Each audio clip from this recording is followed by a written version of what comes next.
Hello student, कैसे हैं आप सब। एक बार पुनः आप सभी का आपके अपने चैनल सी कोचिंग क्लासेस पर स्वागत है। क्लास 12 केमिस्ट्री एनसीईआरटी चैप्टर 7 में आज हम 18वें समूह के तत्वों के उपयोग मतलब हीलियम, आर्गन, नियान, क्रिप्टान, जेनान, रेडान यानी सक्रिय समूह, निष्क्रिय समूह, शून्य समूह या 18वें समूह के तत्वों के उपयोग पढ़ेंगे। क्योंकि आप लोगों को पता है कि 18वें समूह में कौन कौन से तत्व हैं। हे नारायण, अर्जुन करने से रंगभूमि में हार गए। हीलियम, नियान, आर्गन, क्रिप्टान, जेनान, रेडान और आग्नेसान, इनमें से आपको सभी तत्वों के उपयोग आज पढ़ने। स्टूडेंट, छोटा सा टॉपिक है, वीडियो को अंत तक देखिए, स्क्रीनशॉट लीजिए और वीडियो अच्छा लगे तो लाइक कर दीजिएगा और साथ में नोट्स भी बनाते चलिए। ठीक है, तो चलिए पहला अपना है स्टूडेंट हीलियम का उपयोग। देखिए हीलियम का उपयोग पहले अपन नहीं करते थे। मुख्य रूप से मैं किसकी बात कर रहा हूं, जैसे वायुयान के टायर हैं, गुब्बारों में, इस पे अपन नाइट्रोजन का प्रयोग कर देते थे। क्या? नाइट्रोजन, और साथ साथ में हाइड्रोजन प्रयोग कर देते थे। लेकिन हाइड्रोजन जो होता है एक प्रकार से क्या होता है, ज्वलनशील पदार्थ होता है। तो अब उस पे ज्वलनशीलता के कारण उसको हटा करके उसकी जगह हीलियम गैस का प्रयोग करते हैं। तो पहला नंबर है, वायुयानों तथा गुब्बारों में पहले हल्की H2 गैस भरी जाती थी, किंतु अज्वलनशील एवं हल्की होने के कारण H2 की जगह पर हीलियम का प्रयोग किया जाता है। मतलब हीलियम जो है अज्वलनशील है, मतलब जलता नहीं है, समझ रहे हैं, और हल्की है, इस कारण से हीलियम का प्रयोग करते हैं। चूंकि स्टूडेंट आपको पता होगा कि हाइड्रोजन सबसे हल्की है, पूरे पीरियोडिक टेबल में हाइड्रोजन सबसे हल्की है, इसलिए हाइड्रोजन का प्रयोग किया जाता था। लेकिन ये ज्वलनशीलता के कारण इसके जगह अब हीलियम का प्रयोग किया जाता है। दूसरा देखें, गोताखोरों को पहले नाइट्रोजन और ऑक्सीजन का मिश्रण दिया जाता था, किंतु समुद्र की गहराई में उच्च दाब पर नाइट्रोजन गैस घुल जाता है। लेकिन यह खतरनाक होता है। कैसे खतरनाक होता है? देखिए, जब समुद्र के गहराई पर जाते हैं तो दाब बढ़ता है और उच्च दाब पर नाइट्रोजन रक्त में विलय हो जाता है। लेकिन जैसे ही समुद्र से बाहर आता है व्यक्ति तो दाब कम हो जाता है। दाब कम होने से नाइट्रोजन बुलबुले के रूप में हो जाता है, जिसे बेंडस नामक बीमारी कहते हैं। ठीक है ना, समझ रहे हो ना। ये हेनरी के अनुप्रयोग में भी मैंने आपको बताया था चैप्टर 2 में कि जब नाइट्रोजन क्या होता है स्टूडेंट, कम दाब पर होता है, जो अघुलनशील हो जाता है रक्त में। अघुलनशीलता के कारण बुलबुले के रूप में एकत्रित हो जाता है और जिससे शरीर में पीड़ा उत्पन्न हो जाती है, दर्द उत्पन्न हो जाती है, कहीं कहीं इस खतरनाक के कारण स्टूडेंट मौत भी हो जाती है।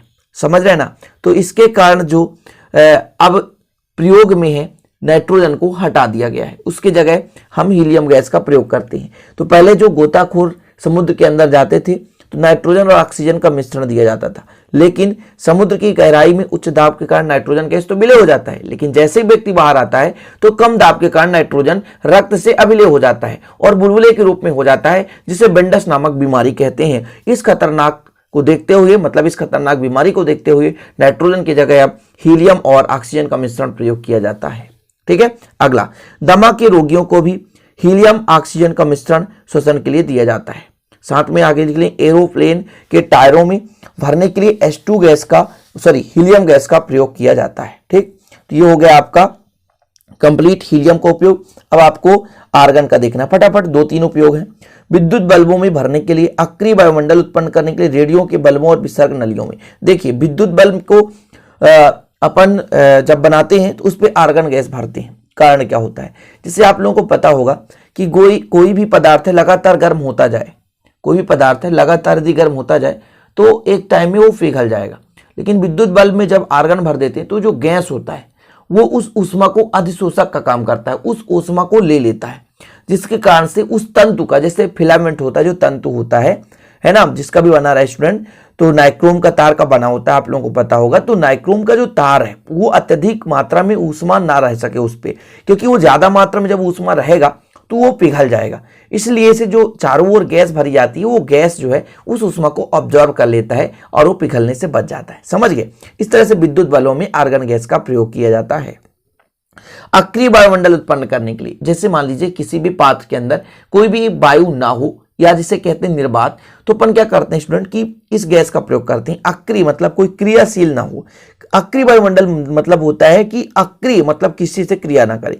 तो वहां पर यदि हम वैसे भी आर्गन भर दें तो आर्गन वैसे भी किसी से क्रिया नहीं करता। कारण ये होता है कि उसके अष्टक पूर्ण होते हैं। क्या होते हैं? अष्टक पूर्ण होते हैं। इस कारण से हम आर्गन गैस का प्रयोग कर सकते हैं। रेडियो के बल्बों और विसर्जन नलिकों में भी इसका प्रयोग किया जाता है। तो ये आपका हो गया आर्गन का प्रयोग। लेकिन हीलियम के बाद नियान आता है, तो अपन सब बताएंगे, समझाने की जरूरत है आपको, तो मैं सारी चीजें समझाऊंगा, चिंता करने की जरूरत नहीं है। ठीक, चलिए अब नियान का उपयोग देखें। हरित ग्रहों में नियान लैंपों का उपयोग किया जाता है ना, और नियान लैंप में नियान गैस भरी रहती है। ठीक, हरित ग्रह प्रभाव सबको ही पता होगा स्टूडेंट, पौधा घर प्रभाव जिसे कहते हैं। तो हरित ग्रह मतलब है ना नियान लैंप का प्रयोग करते हैं। आज थोड़ा सा गले में खराश है क्योंकि सुबह से ही मैं थोड़ा सा परेशान हूँ, ठंडी लग जाने के कारण स्टूडेंट थोड़ा सा गले में खराश है, इसलिए मुझे माफ करिएगा। ठीक, चलिए अगर देखिए विद्युत उपकरणों में सुरक्षा के तहत इसका उपयोग किया जाता है। उसी प्रकार जैसे अपन ने अभी बताया था आपको कि जिस प्रकार से आर्गन का प्रयोग करके हम सुरक्षा देते हैं, इसी प्रकार से नियान का भी प्रयोग कर सकते हैं। विज्ञापन संकेतों में विभिन्न प्रकार के रंगों को प्रकाश उत्पन्न करने में, मतलब जैसे विज्ञापन संकेतक देखते होंगे कि आप बड़े बड़े शहरों में जाएंगे तो रेलवे स्टेशन के बाहर स्टूडेंट क्या होता है कि बड़े बड़े विज्ञापन में ऑटोमेटिक वहां पे डिजिटल बोर्ड होता है और अलग अलग कलर्स आते हैं और अलग अलग कलर्स के कारण वहां पे सारी प्रतिमाएं बनती है, जो भी है पूरा डिटेल दिया जाता है। तो वो रंग जो होता है तो वो नियान का प्रयोग करते हैं वहां पर, ठीक है ना। तो नियान गैसों का प्रयोग करते हैं, तो संकेतक के रूप में वो रिफ्लेक्ट करता है प्रकाश को, समझ रहे हैं, तो रंग दिखाई देता है। चलिए आगे देखिए, क्रिप्टान का उपयोग प्रकाश नलियों में एवं विद्युत बल्बों में भरने में इसका उपयोग किया जाता है। ताप्त दीप्त बल्ब में आर्गन के स्थान पर गैस को भरने पर बल्ब की कार्य क्षमता और तंतु की आयु बढ़ जाती है। मतलब जिस प्रकार से ताप दीप्त मतलब अत्यधिक मात्रा में गर्म होने से वो पिघल जाए, है ना। ताप दीप्त मतलब जिसको गर्म करे बिल्कुल लाल हो जाए स्टूडेंट, बहुत ज्यादा मात्रा में, वो ताप दीप्त कहलाता है।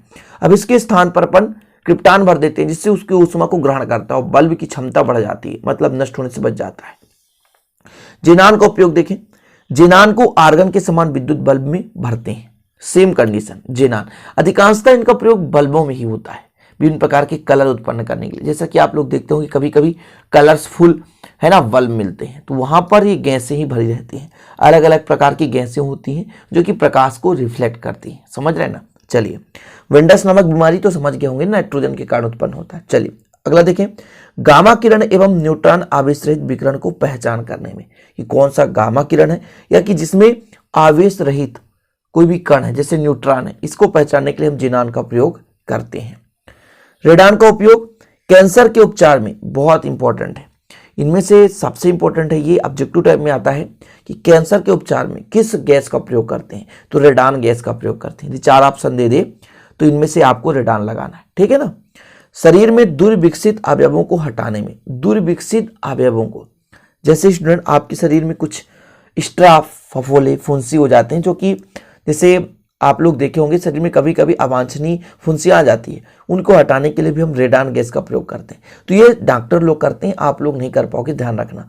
ये नहीं कि आप खुद एक्सपेरिमेंट करने लग जाओ कि रेडान गैस हो जाए हमारे पास तो हम सीधे उसको क्या करेंगे कि अपनी फुंसी पर सीधे उसको प्रहार करेंगे, मतलब उससे है ना एक प्रकार से मिटाने की कोशिश करेंगे, तो ऐसा नहीं होगा। विभिन्न प्रकार की तकनीक की आवश्यकता होती है, तो यहाँ पर केवल उपयोग जानने की जरूरत है। बाकी आप लोग आगे चलकर पढ़ाई करेंगे, डॉक्टर बनेंगे तो खुद इतना एक्सपीरियंस हो जाएगा, या किसी भी लैब में जाएंगे तो स्टूडेंट वहाँ पर सारी चीज़ें सारी गैसें देखने को मिलती हैं और उसका प्रयोग भी मिलता है, ठीक है।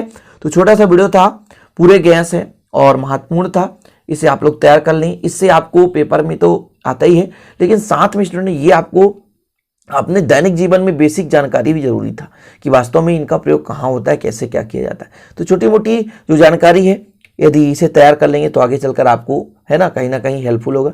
तो चलते हैं स्टूडेंट, अच्छा लगे तो लाइक जरूर कर देना, दोस्तों के साथ शेयर कर देना, नए हैं तो चैनल को सब्सक्राइब भी बेल आइकन प्रेस कर लेना और मिलते हैं अगली वीडियो में। तब तक के लिए जय हिंद, वंदे मातरम।